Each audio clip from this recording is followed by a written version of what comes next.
कि जितनी भी जंगें हुई हिंदुस्तान के साथ, वो सब हमने शुरू की हैं। ईस्ट पाकिस्तान के इवेंट को अगर ज़रा एक तरफ हम छोड़ दें, तो बाकी all Wars were initiated by Pakistan. नमस्कार दोस्तों, जियो डिबेट विद जय में आपका स्वागत है। पाकिस्तान ने तबाही के, मायूसी के, रुसवाई के सिवा और कुछ नहीं दिया। मिडिल क्लास को पूरा ही दफन कर दिया। यूएस में इंडिया का बहुत ही नाम है टेक में, लेकिन पाकिस्तान का कोई नाम पर भी नहीं लेता है। इसका एक ही कारण है, पाकिस्तान हमेशा लड़ाई झगड़ा आतंकवाद को लेकर पड़ा रहता है। इन लोगों को सिर्फ दुश्मनी करना ही आता है। टेक्नोलॉजी में इन लोगों का कोई भी नॉलेज तक भी नहीं है, और भारत हमेशा खुद को रिप्रेजेंट करने में बिजी रहता है। और उसके अंदर जीरो गेन हुआ जिसके लिए किया, to win back Kashmir. India ने हमें तबाह कर देना है और हमने अपनी फॉरेन पॉलिसी, नेशनल सिक्योरिटी में इस चीज को डाल दिया और 75 साल उसी में लगे रहे। आज 75 साल बाद आप क्या देखते हैं, इंडिया ने हमें कितना तबाह किया और हमने अपने आप को कितना तबाह किया। मेरा सबसे पहले ये क्वेश्चन है, क्या वाकई आपने पाकिस्तान बनाया था? क्या आपने वाकई ही जस्टिफाई किया द लैंड ऑफ द प्योर्स? क्या आपने लोगों को धोखा नहीं दिया था कि आए आपको ला इलाहा इल्लल्लाह दें, और आपने उनके साथ क्या ज्यादती की है? अब उससे मैं आगे चलना चाहूंगा कि इंडिया के ऊपर जो ब्लेम किया गया है, आपको एक फिक्शन बताई गई है हमेशा, एक नेशनल सिक्योरिटी थ्रेट बनाकर सिर्फ पैसे बनाने के लिए। मैं सेकंड करूंगा डॉक्टर इश्तियाक साहब की बात का कि और इसको सिर्फ मैं डॉक्टर इश्तियाक साहब की बात नहीं करूंगा। आज कोई भी देखने वाला अगर हमें चैलेंज करना चाहता है तो यूट्यूब पे जाए। असगर खान साहब, who was air marshal of the Pakistan air force, he said in his statement कि every war has been started by Pakistan. Right. हर जंग आपने शुरू की और हर जंग आपने हारी। This is not the we are talking about here, this is on YouTube. और उसके बाद आपने कश्मीर का एक मुद्दा खड़ा रखा सारी जिंदगी, ताकि आप डिफेंस के बजट को आप निचोड़ सकें। आप इस कौम के खून के साथ अपनी जो है वो भूख मिटाते रहे। लेकिन आज जिस पोजीशन पर आप पहुंचे हैं, $6.7 billion versus 560 billion India foreign reserve, 8 to 9 billion Afghanistan foreign reserve. बल्कि जिस धरती में हमारे बुजुर्ग पैदा हुए, मजहब जो मर्जी हो गया, उसको हमने खुद तोड़ा। चलो हो गया, हिस्ट्री में इस किस्म के मुल्क बन जाते हैं। और जाते वक्त एक इलेबोरेशन कर दूं, पाकिस्तान तो अंग्रेजों ने बनाया था, ये सोच के कि हम एक, और मैंने कोट किया है लेफ्टिनेंट जनरल फ्रांसिस टकर को, sir Francis Tucker, he was head of the eastern command.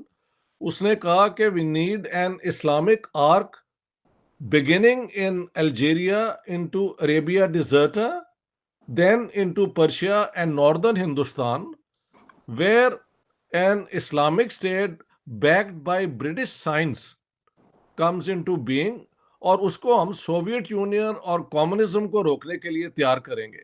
ये ब्रिटिश प्रोजेक्ट था, अमेरिकन नहीं था।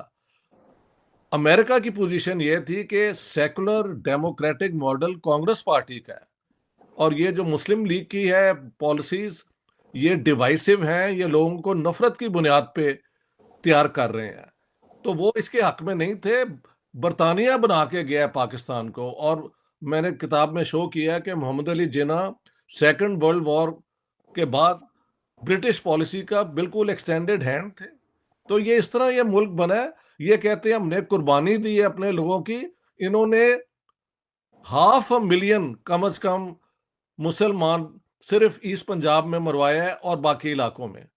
कुर्बानी तो होती है कि आप वॉलंटरली जाके दें। आप घरों में बैठे हुए हैं और हमले आप पे हो रहे हैं क्योंकि आपने मार्च में यहाँ पे सिखों के गांव एनसर्कल करके उन पे हमले किए। 21 और 22 जून की रात को शालमी में आग लगवा दी, और वहाँ के हिंदू सिख जो बड़े पीसफुल शरीफ लोग थे उनको वहाँ पे जला दिया। तो बाद में फिर रिएक्शन उधर से भी हुआ। लेकिन आई मस्ट से कि अगर सारे हिंदुस्तान में ये होता तो 35 मिलियन मुस्लिम उस जमाने में आ जाते जब वेस्ट पाकिस्तान की, जो आज का पाकिस्तान है, पॉपुलेशन सिर्फ 33.9 मिलियन थी। उससे ज्यादा लोग आ जाते तो ये कोलैप्स कर जाता।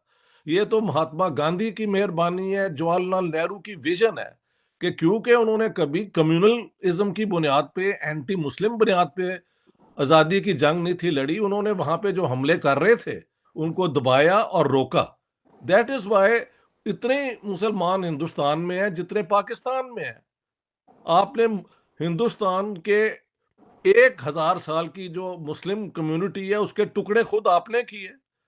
मैंने कोट किया है कि 30 मार्च 1939 को कानपुर के मुसलमानों ने कहा कायदे आजम को कि सर ये 1940 का जो रेजोल्यूशन है जहां पाकिस्तान बना रहे हैं वहां तो पहले ही पाकिस्तान है, जितने इलेक्टेड गवर्नमेंट्स है वो सारी मुसलमान चीफ मिनिस्टर हैं, हमारा क्या बनेगा। एंड आई हैव कोटेड जिना सिंह कि I will have 2 crore, actually 3 crore कहना चाहिए था, 2 crore Muslims of the Hindu majority provinces experience martyrdom and get smashed. These are verbatim words I'm quoting. तो मुसलमानों का इन्होंने कहाँ ख्याल किया है।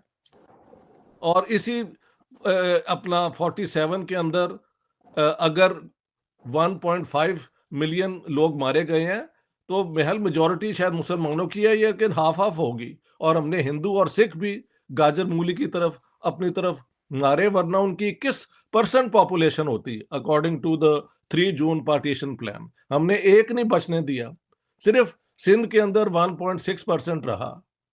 तो ये सारी चीजें जो है ना हमारी स्टेट की हिस्ट्री का हिस्सा है, लेकिन मुल्क मैं कहता हूं बन जाते हैं।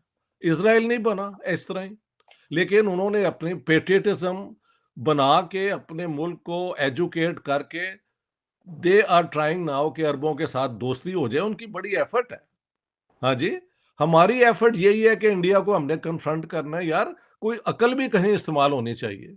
टीटीपी है वो आपके अंदर घुस के मारने को तैयार है, उन्होंने सीज फायर कर दिया है। दूसरी तरफ से आपके पाकिस्तान ऑक्युपाइड कश्मीर की आवाजें आ रही हैं कि we can take it any minute. तीसरी बात आपको मैंने इकॉनमी आपके सामने रख दी है कि गूगल तक आपके कंट्री में जाने के बंद होने के खड़ा हो चुका हुआ। और उसमें इन सर्कमस्टांसेस में कोई भी अदारा, मैं खुद ये ख्वाहिश करूंगा कि मुझे कोई बताए ये कि फलान लीडर जो है, हमेशा जब कौमों के ऊपर मुश्किल वक्त आता है तो लीडर उनको निकाल के लाते हैं उन हालात से बाहर। लेकिन इस वक्त मुझे बताया जाए कि आपको पाकिस्तान में वो लीडर पैदा हुआ है, हो चुका है, होगा, जो इस इंतशार में से निकालने की सलाहियत रखता हो। कोई इंस्टीट्यूशन मुझे आप बताएं आप कि फलान institution still exist in Pakistan which has capacity or ability to take you out of this crisis। मेरा जवाब इस पे नेगेटिव है। मैंने भी खुद पढ़ा है, लेकिन मैं मजीद I'm still a student of history and a political science। मैं सुनना चाहूंगा, मेरी ख्वाहिश है बल्कि कि मुझे भी को पाकिस्तान से उम्मीद की कोई तसल्ली दी जाए, वरना इस वक्त मायूसी, बल्कि मेरा मजहब कहता है मायूसी गुनाह है। लेकिन ना सिर्फ मैं मायूस हूं, इस वक्त कई लोग जो हैं, जो सेंस रखते हैं, जो पढ़े लिखे हैं, जो हिस्ट्री के स्टूडेंट हैं, जो पॉलिटिकल, जो पाकिस्तान को कहीं मादरे मिलत, पाकिस्तान इज माय मदरलैंड।